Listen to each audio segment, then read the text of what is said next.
Welcome to your own channel road to history.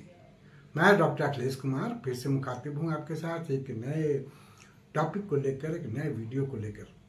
और आज जो टॉपिक है वो यूरोप से जुड़ा हुआ है, जो 17वीं शताब्दी में यूरोप में एक संकट का वातावरण था विभिन्न क्षेत्रों में, और जिस पर इतिहासकारों के अलग अलग मत हैं। इतिहासकारों का मानना है या उस संकट की जो तारीख है या उसकी जो इंटेंसिटी है उसके बारे में उनके अलग अलग विचार हैं। हालांकि इस बात पर सारे सहमत हैं कि 17वीं शताब्दी में कुछ इस तरह का वातावरण था, कुछ इस तरह का संकट था जिसमें राजनीतिक, आर्थिक और सामाजिक संकट उत्पन्न हुए, आर्थिक विस्थापन हुआ। इस बात को लेकर सब में सहमति है और यह मानना है कि एक संकट की स्थिति थी, लेकिन उस संकट का स्वरूप, उसकी इंटेंसिटी, उसकी तारीख या साल, इसको लेकर इतिहासकारों में मतभेद है। एशे सुर ले मोएर द स्पिरिट नासियो नेशंस, ये पुस्तक का नाम है। प्रबुद्ध चिंतक वाल्टेयर जो फ्रांस के थे, और सबसे पहली बार वाल्टेयर ने ही इस संकट की चर्चा की थी। इस संकट के बारे में उन्होंने लोगों के सामने एक चर्चा प्रस्तुत की। वाल्टेयर का कहना है कि यह जो संकट है यह सिर्फ यूरोप तक सीमित नहीं था, बल्कि भारत, चीन, तुर्की और दुनिया के कई क्षेत्रों में आंदोलन और विद्रोह हो रहे थे। संकट नजर आ रहा था। 20वीं शताब्दी में भी कई ऐसे विद्वान हुए जैसे रोला मुसीने, एरिक हॉब्सबॉम, ट्रेवर रोपर। इन विद्वानों ने भी इस संकट की चर्चा की है, अपनी पुस्तकों में इसका वर्णन किया। ने अपनी पुस्तक ला सेजीम एदी सेप्टियम सिएक्स में 1598 से लेकर 1715 तक का जो काल है उसको संकट का काल माना है पूरे यूरोप के लिए। दूसरी तरफ एरिक हॉब्सबॉम का मानना है कि यह जो पीरियड है वो यूरोप में एक आर्थिक संकट का पीरियड था, और इसी काल में यह जो आर्थिक संकट है वह सामंतवाद से पूंजीवाद में जो एक बदलाव आ रहा था उसमें इस संकट की निर्णायक भूमिका रही है।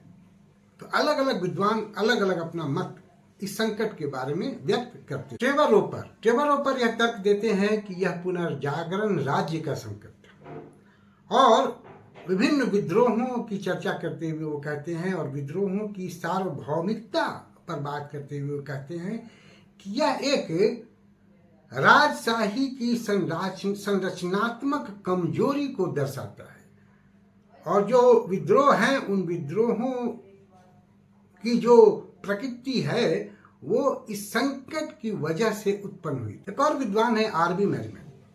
उनका मानना है कि यूरोप में जो ये आंदोलन दिख रहा था, यह आंदोलन जो संकट था यूरोप में, उस संकट का एक राजनीतिक और सामाजिक प्रकटीकरण था।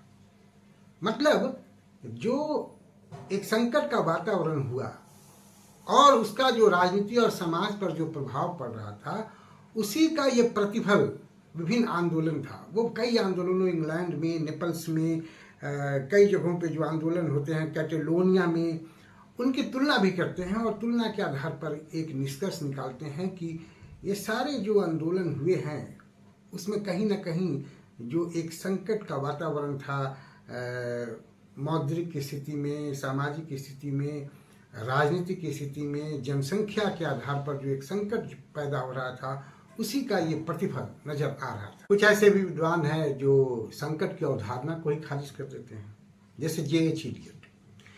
इलियट का कहना है कि जिस तरह की परिस्थितियां 1640 ईस्वी में यूरोप में थी, जिस तरह के आंदोलन हो रहे थे, ठीक वैसी ही परिस्थिति 1540 में भी थी। तो क्या 1540 में भी संकट उत्पन्न हुआ था? अगर 1640 को हम एक संकट का प्रतिफल मानते हैं, इन आंदोलनों को, इन विद्रोहों को, तो क्या 1540 में भी इसी तरह के आंदोलन हुए थे? तो वो इस संकट की अवधारणा को खारिज करते हैं। इसको एक पश्चिगामी विचार वो मानते हैं। उनका कहना है कि आर्थिक संकट और राजनीतिक संकट, जो ये दो संकट हैं, उनके बीच एक निश्चित संबंध स्थापित करना मुश्किल है। कोई निश्चिंतता से हम इस बात को नहीं कह सकते हैं कि इन दोनों में एक अंतः संबंध है। ये एक सामान्य संकट की अवधारणा के विरोध में तर्क देते हुए कहते हैं कि जो भी अव्यवस्थाएं थी या आंदोलन जैसा एक वातावरण था, वह स्थानीय परिस्थितियों या हालातों की वजह से था। उसका बड़े आंदोलन से कोई लेना देना नहीं था, उससे कोई मेल जोल नहीं था। वो ये भी कहते हैं कि इंग्लैंड को छोड़कर कहीं भी जो आंदोलन या विद्रोह हुए, वो शासन की वैधता को चुनौती देते हुए नहीं हुए, उसको चुनौती वो नहीं दे रहे। जे चिलियट का यह भी कहना है कि ये इनकी जो मांगे थी आंदोलनकारियों की, वह मूल रूप से पारंपरिक मानकों की पुनर्बहाली की मांग थी, ना कि कुछ जगहों को अगर छोड़ दें हम इंग्लैंड को या थोड़े बहुत पुर्तगाल को, तो शासन पद्धति या शासकों की वैधता के खिलाफ नहीं थी। हाँ, ये जरूर हुआ कि जो स्थानीय अभिजात्य वर्ग थे, वो इन आंदोलनों का इस्तेमाल करके अपना फायदा प्राप्त किया, अपने फायदे के लिए इनका इस्तेमाल किए और सरकार से बार्गेनिंग किए और खुद उससे फायदा उठाए। कुछ ऐसे भी विद्वान हैं जो इन विद्रोहों को क्रांति कहने से परहेज करते हैं। उनका मानना है कि इन्हें क्रांति नहीं कही जानी चाहिए। जैसे एलियोड मूट जैसे विद्वान हैं जो कहते हैं कि जो स्कॉटलैंड में विद्रोह हुआ या ड्यूक ऑफ सेवाय के खिलाफ विद्रोह हुआ, फ्रांस का गृह युद्ध हुआ या जेनेवा में विद्रोह हुआ, और इसी तरह के बोर्डा में, नेपल्स में, ब्रसेल्स में जन आंदोलन हुए, ये सब एक कम अवधि के लिए विद्रोह हुए थे और इनको हम क्रांति का नाम नहीं दे सकते। उनका तर्क है कि ये जितने भी विद्रोह हुए वो किसी व्यक्ति विशेष या शासन के किसी एक अंग के खिलाफ हुए या पूरे तंत्र को परिवर्तित करने के लिए या तंत्र को समाप्त करने के लिए, उसमें एक बड़ा बदलाव लाने के लिए इस तरह का विद्रोह नहीं हुआ था, आंदोलन नहीं हुआ था, इसलिए इसको हम क्रांति का नाम नहीं दे, वही उचित होगा। विद्वानों में इस विद्रोह या इस संकट के शुरुआत के समय को लेकर भी मतभेद है। कुछ विद्वान इसको 1620 से मानते हैं, कुछ विद्वान 1640 और 1650 से मानते हैं। एक विद्वान है पीटर क्लार्क, वो 1590 के दशक को इसकी शुरुआत मानते हैं। उनका मानना है कि 1590 के दशक में इंग्लैंड में फसल बर्बाद हो गया, 1594 में आयरलैंड में फसल बर्बाद हो गया। उसके बाद टाइरोन का विद्रोह हुआ और टाइरोन का जो विद्रोह है उसी से इस संकट की शुरुआत होती है।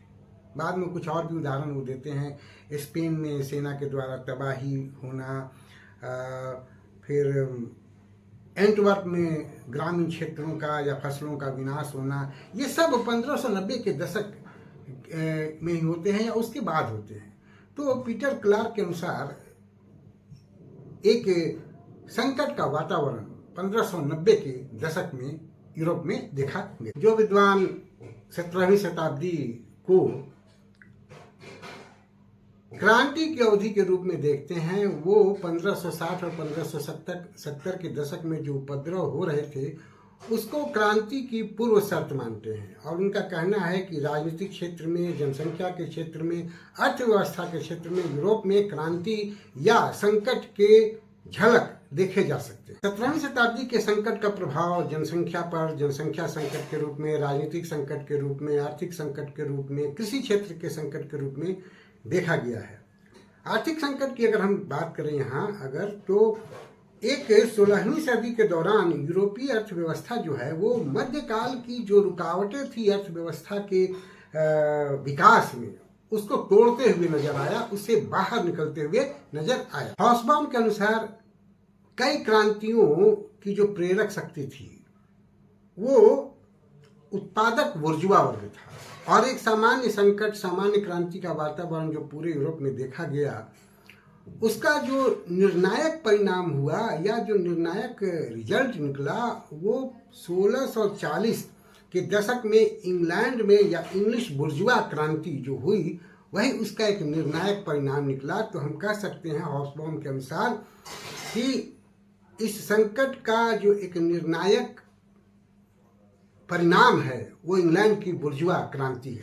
यह माना जाता है कि इस संकट की अवधि के बाद सामाजिक, राजनीतिक और सांस्कृतिक क्षेत्र में अभिजात्य वर्ग ने अपना एक वर्चस्व बना लिया और जितने भी पूर्वी यूरोप के सामंत वर्ग के लोग थे वो आपस में एकजुटता दिखाते हुए किसानों पर अपना वर्चस्व बनाया और उन्हें कृषिदास बना दिया। जैसा कि टीके राव कहते हैं कि 1660 से लेकर 1789 तक का जो पीरियड है वो अभिजात्य वर्ग के लिए सर्वोच्च या सर्वोत्कृष्ट काल है।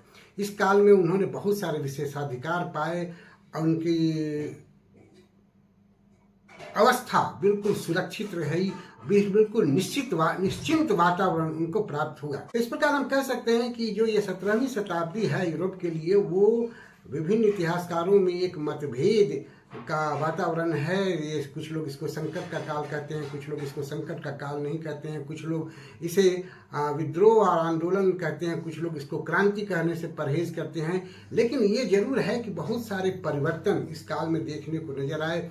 सामंतवाद से पूंजीवाद की तरफ एक बदलाव हो रहा था, किसान कृषिदास बन रहे थे, अभिजात्य वर्ग का वर्चस्व बढ़ रहा था। तो बहुत सारे परिवर्तन हमको देखने को मिलते हैं। आज के इस वीडियो में इतना ही। उम्मीद है कि आपको अच्छा लगेगा। अच्छा लगे तो आप भी देखें, अपने दोस्तों को सजेस्ट करें और मेरे चैनल को सब्सक्राइब करें। Thank you for watching me. See you again with a new video.